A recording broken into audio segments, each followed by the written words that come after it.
Papa mummy के लिए best gift कारवा मिनी। जय मां जय मां जय मां जय मां जय मां जय मां।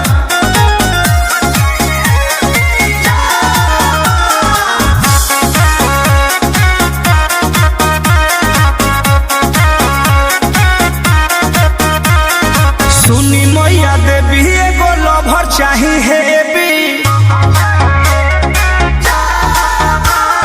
सुनी मैया देवी एगो लवर चाही हेबी। खरा चिली ना होखे ढेरा सिली ना होखे। खरा चिली ना होखे ढेरा सिली ना होखे।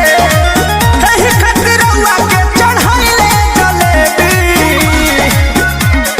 सुनी मैया देवी एगो लवर चाही हेबी।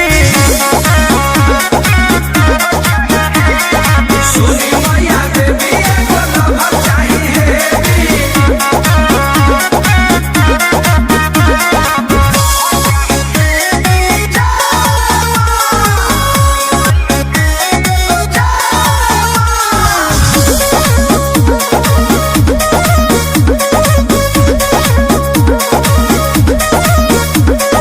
जोड़ी बरियार कौन सेट क दीही।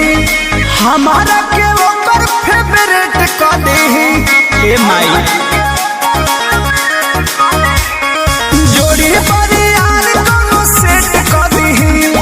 हमारा के ओकर फेवरेट क दीही। पढ़ल लिखल होके पढ़े है लोहारे बेबी। सुनी मैया देवी एगो लवर चाही हेबी।